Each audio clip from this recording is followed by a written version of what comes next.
ओम शांति। 23 नवंबर 2021। बाबा के महावाक्य। मीठे बच्चे, इस ड्रामा में तुम हीरो हीरोइन पार्टधारी हो। सारे कल्प में तुम्हारे जैसा हीरो पार्ट और किसी का भी नहीं। प्रश्न: मनुष्य से देवता बनने का इम्तिहान कौन पास कर सकता है? उत्तर: जो फॉलो फादर कर बाप समान पवित्र बनते वही यह इम्तिहान पास कर सकते हैं। 21 जन्मों का बेहद का वर्षा मिलता है तो जरूर थोड़ी मेहनत करनी पड़ेगी। अभी मेहनत नहीं की तो कल्प कल्पांतर नहीं करेंगे, फिर ऊंच पद कैसे पाएंगे? पवित्र बनेंगे तो अच्छा पद पाएंगे, नहीं तो सजाएं खानी पड़ेंगी। ओम शांति। मीठे मीठे रूहानी बच्चों से बाबा सम्मुख बात कर रहे हैं। बच्चे समझते होंगे हमारे साथ बेहद का बाप बात कर रहे हैं, जो सबसे अति मीठा है। बाप भी मीठा होता है, टीचर भी मीठा होता है, क्योंकि दोनों से वर्षा मिलता है। गुरु से भक्ति का वर्षा मिलता है। यहाँ तो एक से ही तीनों मिलते हैं। खुशी भी होती है। तुम उनके सम्मुख बैठे हो।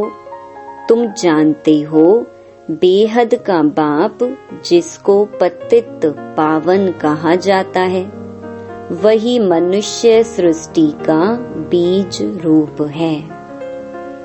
वह बीज जड़ होता है, यह है चैतन्य। इनको सत्य चित्त आनंद स्वरूप कहा जाता है। फिर उनकी महिमा भी है। वह ज्ञान का सागर है, परंतु उससे नॉलेज क्या मिलती है यह किसको पता नहीं है। तुम जानते हो जिन्हों को बाप नॉलेज दे रहे हैं वही भक्ति मार्ग में इनके मंदिर शास्त्र आदि बनाते हैं। यह भी तुम जानते हो कि बरोबर हर 5000 वर्ष के बाद यह कल्प का संगम आता है। इसको कहा जाता है रूहानी अविनाशी पुरुषोत्तम संगम युग। यूं तो उत्तम पुरुष बहुत ही होते हैं, परंतु वह एक जन्म में उत्तम पुरुष बनते हैं, फिर मध्यम कनिष्ठ हो पड़ते हैं। यह लक्ष्मी नारायण देखो कितने उत्तम पुरुष हैं। यह है पुरुषोत्तम और पुरुषोत्तम मणि।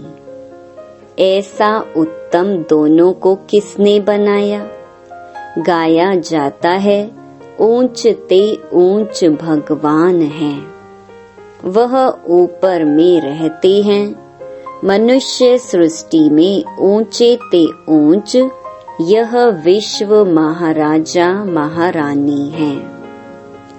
ऊंचे ते ऊंच भारत में राज्य करते थे।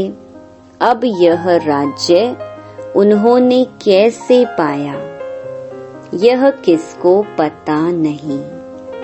ऐसा बाप जो तुमको इतना ऊंच बनाते हैं वह कितना मीठा लगना चाहिए। उनकी मत पर चलना चाहिए।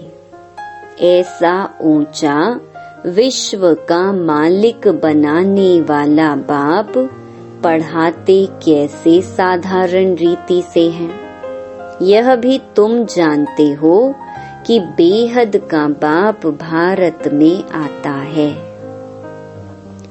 शिव जयंती भी मनाते हैं, भारत को आकर स्वर्ग बनाते हैं।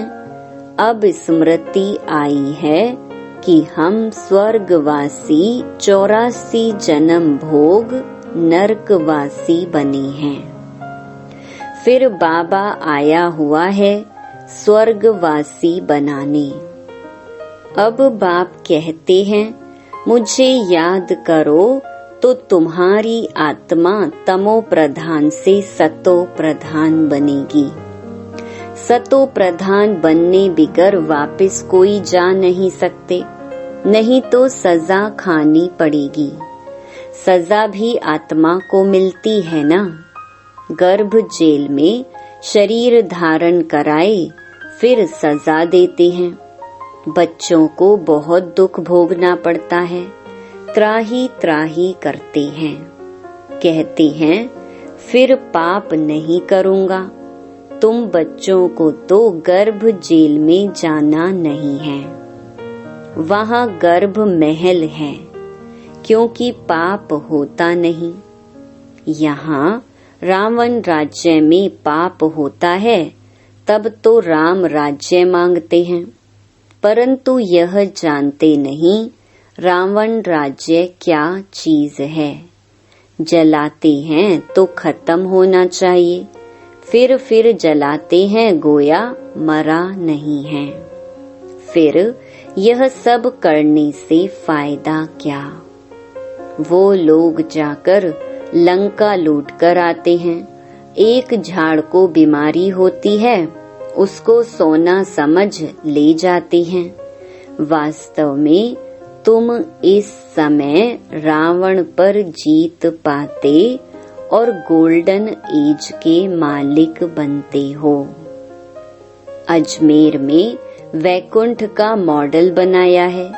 अब तुम जानते हो बाबा आया है बच्चों को फिर से स्वर्ग का मालिक बनाने। हीरे जवाहरों के महलों में हम राज्य करेंगे। अभी तुम बच्चे योग बल से निर्विकारी सतो प्रधान बनते हो। आत्मा संपूर्ण निर्विकारी बन फिर चली जाएगी शांति धाम। वहाँ दुख की बात नहीं। बाबा ने समझाया है इस नाटक में तुम्हारा सबसे बड़ा मुख्य पार्ट है हीरो हीरोइन का। राज्य लेना और गंवाना यह खेल है। हीरो हीरोइन तुम हो। हीरो का अर्थ है मुख्य पार्ट धारी। तुम गोल्डन एज में पवित्र गृहस्थ आश्रम में रहते थे। आयरन एज में अपवित्र गृहस्थ व्यवहार है। अब बाबा गोल्डन एज में ले जाएगा। वहाँ लक्ष्मी नारायण सूर्यवंशियों का राज्य होगा। वह पुनर्जन्म ले चंद्रवंशी में आएंगे। वृद्धि होती रहेगी। अब कितने करोड़ हो गए हैं। अब कहते हैं बर्थ कम हो। जिनको 1-2 बच्चा होगा वह थोड़े ही बंद करेंगे। अब तुम तो इतला कर सकते हो कि पॉपुलेशन कम कराना यह तो बाप के ऊपर है। बाप जानते हैं जास्ती मनुष्य होंगे तो मरेंगे। मैं आया हूँ सबको खलास कर एक धर्म की स्थापना करने। वहाँ 9 लाख होंगे। छू मंतर हुआ ना। कलयुग रूपी रात पूरी होकर दिन शुरू हो जाएगा। बर्थ कंट्रोल पर कितना खर्चा करते हैं। बाप का कोई खर्चा नहीं। नेचुरल कैलेमिटीज होगी, सब खत्म हो जाएगा। ड्रामा में नूंद है। वह लोग जो प्लान बना रहे हैं वह भी ड्रामा में नूंद है। यूरोपवासी यादव, भारतवासी कौरव और पांडव, वह सब एक तरफ इस तरफ 2 भाई भाई हैं। भारत में भाई भाई हैं, जो अभी कलयुग में भाई भाई हैं। तुम अब निकल आए हो संगम पर। कौरव और पांडव एक ही घर के थे। आत्मा असल में भाई भाई है। तुम आत्माओं से ही पहले पहले बाबा मिला है।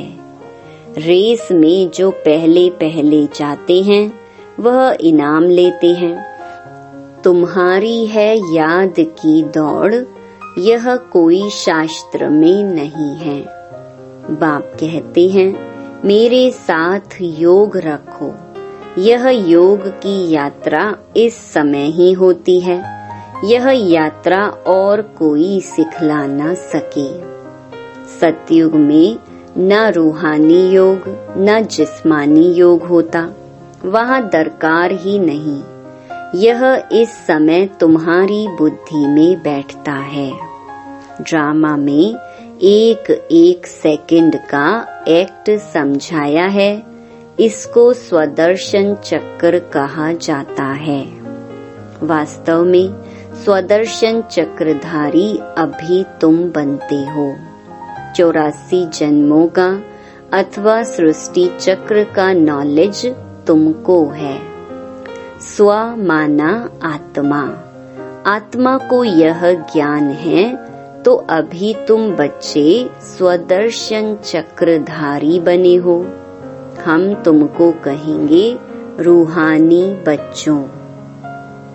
स्वदर्शन चक्रधारी ब्राह्मण कुलभूषण। इन अक्षरों का अर्थ कोई नया समझ नहीं सकता। यह अलंकार तुमको नहीं देते हैं, क्योंकि तुमसे कई भागंती हो जाते हैं। अभी तुम्हारी बुद्धि में 84 का चक्कर है। अब नंबर 1 में जाएंगे।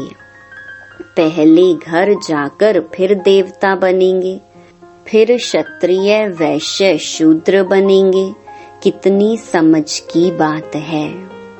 इतना भी कोई याद करे तो अहो सौभाग्य। बाकी थोड़ा समय है, फिर हम स्वर्ग में जाएंगे। बाकी शास्त्रों में तो बहुत दंत कथाएं लिख दी हैं। कृष्ण जो सभी का प्यारा है, उनके लिए भी लिख दिया है। सर्प ने डसा यह हुआ। कृष्ण राधे से भी प्यारा लगता है, क्योंकि मुरली बजाई है। यह वास्तव में है ज्ञान की बात। तुम इस समय ज्ञान ज्ञानेश्वरी हो, फिर पढ़कर राज राजेश्वरी बनती हो। यह है एम ऑब्जेक्ट। तुमसे कोई पूछते हैं यहाँ का उद्देश्य क्या है? बोलो मनुष्य से देवता बनना। हम 100 देवता थे, 84 जन्मों बाद शूद्र बने। अब फिर ब्राह्मण बने हैं, फिर देवता बनेंगे। पढ़ाने वाला ज्ञान का सागर परमात्मा है, न कि कृष्ण। यह राजयोग कोई भी सिखला न सके। तुम कहते हो बाबा हम कल्प कल्प आपसे आकर राज्य भाग्य लेते हैं। यह भी तुम जानते हो। इस महाभारी लड़ाई से ही स्वर्ग के गेट खुलने वाले हैं। बाबा आकर राजयोग सिखलाते हैं तो जरूर स्वर्ग चाहिए। नरक खत्म होना चाहिए।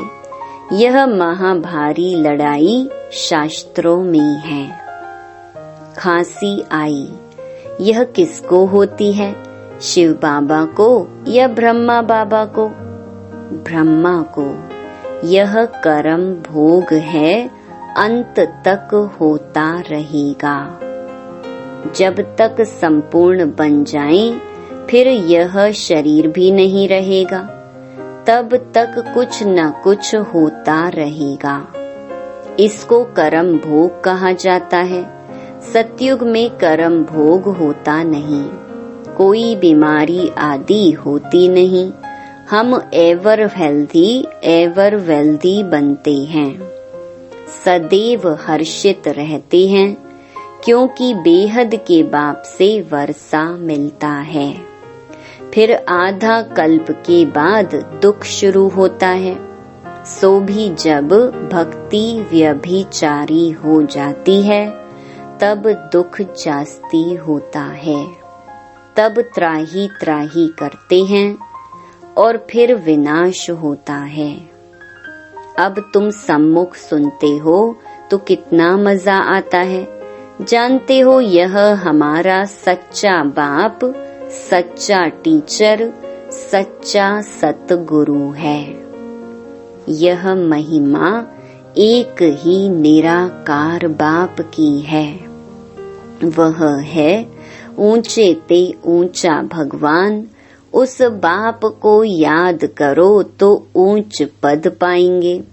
यह कोई साधु संत महात्मा तो तख्त पर नहीं बैठता है, कभी पांव पड़ने भी नहीं देते हैं। बाप कहते हैं, मैं तुम्हारा ओबीडिएंट सर्वेंट हूँ, मुझे पैर कहाँ हैं, तुम माथा किसको टेकेंगे। बहुत गुरुओं को माथा टेकते टेकते तुम्हारी टिप्पण ही घिस गई है। जो भक्ति मार्ग में होता है वह ज्ञान मार्ग में हो ना सके। भक्ति मार्ग में कहते हैं, हे राम। बाप कहते हैं, यहाँ कोई आवाज नहीं करना है, अपने को आत्मा समझ गुप्त बाप को याद करना है। हे शिव भी कहना नहीं है, तुमको आवाज से परे जाना है। बच्चे को अंदर में बाप याद रहता है। आत्मा जानती है कि यह हमारा बाबा है। तुमको अंदर गुप्त याद करना है। इसको अजपा याद कहा जाता है। जाप नहीं करना है। माला अंदर फेरो या बाहर फेरो, बात एक ही है। अंदर फेरना कोई गुप्त नहीं, गुप्त बात है अपने को आत्मा समझ बाप को याद करना। वह शिव बाबा, यह प्रजापिता ब्रह्मा। तुमको डबल इंजन मिलती है श्रृंगारने लिए।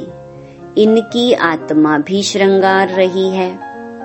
फिर सब चलेंगे पियर घर, वहाँ से फिर ससुर घर विष्णुपुरी में आएंगे। यह है डबल पियर घर अलौकिक। वो लौकिक, वह पारलौकिक। इस अलौकिक बाप को कोई जानते नहीं। तब कहते हैं, इस दादा को क्यों बिठाया है। यह किसको पता नहीं है कि इस तन से परमात्मा पढ़ाते हैं। यह बहुत जन्मों के अंत में पूज्य से पुजारी बने हैं, राजा से रंक बने हैं। बाबा समझाते हैं, इस तन में मैं प्रवेश करता हूँ, फिर भी किसकी बुद्धि में बैठता नहीं। मंदिरों में बैल रख दिया है। अब शंकर तो है सूक्ष्म वतनवासी। सूक्ष्म वतन में बैल आदि तो होते ही नहीं। बैल अर्थात मेल। भागीरथ को मेल दिखाते हैं। मनुष्य तो बिल्कुल बेसमझ बन पड़े हैं। बाप कहते हैं, रावण ने बेसमझ बनाया है। खुद कहते हैं, राम राज्य चाहिए। अब राम राज्य तो सतयुग में होता है, कलयुग में रावण राज्य। राम और रावण भारत में होता है। शिव जयंती भी भारत में मनाते हैं। रावण जयंती नहीं मनाते, क्योंकि दुश्मन है। जयंती उसकी मनाई जाती है जो सुख देता है। अब शिव बाबा आकर ज्ञान सुनाते हैं और रावण पर जीत पहनाते हैं। अब तुम जानते हो रावण क्या चीज है, कब आते हैं। एक्यूरेट हिसाब बताया जाता है। यह बातें अच्छी रीति धारण करो, भूलो मत। ज्ञान सागर के पास बादल बनकर आए हो, भरकर वर्षा बरसानी है। धारणा बड़ी अच्छी चाहिए।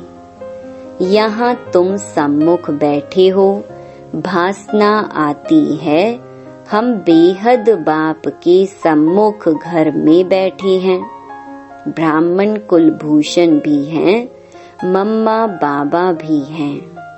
बाबा हमको टीचर के रूप में पढ़ा रहे हैं, सतगुरु के रूप में साथ ले जाएंगे। वो गुरु लोग ले नहीं जाते। गुरु का काम है फॉलोअर्स को साथ ले जाना। वास्तव में वह फॉलोअर्स भी हैं नहीं। वह सन्यासी, वह गृहस्थी तो फॉलोअर्स कैसे ठहरे। तुम शिव बाबा को भी फॉलो करते हो, ब्रह्मा बाबा को भी फॉलो करते हो। जैसे यह बनते हैं तुम भी बनते हो। हम आत्मा पवित्र बन बाबा के पास चली जाएंगी। बाबा कहते हैं माँ मेकम याद करो, सच्चे सच्चे फॉलोअर्स तुम हो। बाप कहते हैं मैं आया हूँ तुमको ले जाने के लिए। अब ज्ञान चिता पर बैठो तो ले जाऊंगा। सतयुग में लक्ष्मी नारायण का राज्य था। उस समय और सब धर्म शांति धाम में थे। यह बातें बड़ी सहज हैं। बाबा के फॉलोअर्स बनो। जितना पवित्र बनेंगे अच्छा पद पाएंगे, नहीं तो सजा खानी पड़ेगी। जाना तो जरूर है, 21 जन्मों का वर्षा मिलता है तो क्यों नहीं मेहनत करनी चाहिए। अब मेहनत नहीं की तो कल्प कल्पांतर नहीं करेंगे, फिर ऊंच पद कैसे पाएंगे। यह बड़ा बेहद का क्लास है, एक ही इम्तिहान है। मनुष्य से देवता बनना है।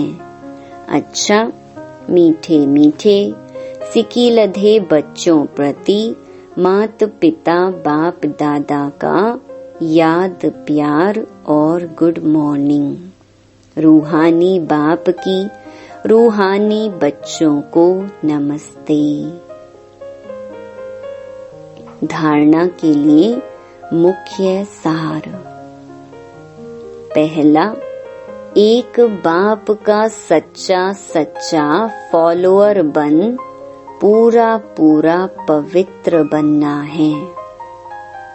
21 जन्मों का वर्षा लेने का पुरुषार्थ करना है।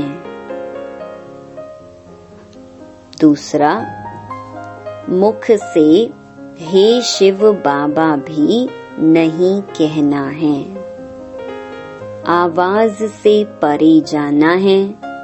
अपने को आत्मा समझ अंदर में बाप को याद करना है। वरदान, स्थूल व सूक्ष्म में हर फरमान को पालन करने वाले संपूर्ण फरमान बरदार भव। स्थूल फरमान पालन करने की शक्ति उन्हीं बच्चों में आ सकती है जो सूक्ष्म फरमान पालन करते हैं। सूक्ष्म और मुख्य फरमान है, निरंतर याद में रहो व मन वचन कर्म से पवित्र बनो। संकल्प में भी अपवित्रता व अशुद्धता ना हो। यदि संकल्प में भी पुराने अशुद्ध संस्कार टच करते हैं तो संपूर्ण वैष्णव व संपूर्ण पवित्र नहीं कहेंगे। इसलिए कोई एक संकल्प भी फरमान के सिवाय ना चले तब कहेंगे संपूर्ण फरमान बरदार। स्लोगन: बाप को जानकर दिल से बाबा कहना यह सबसे बड़ी विशेषता है। ओम शांति।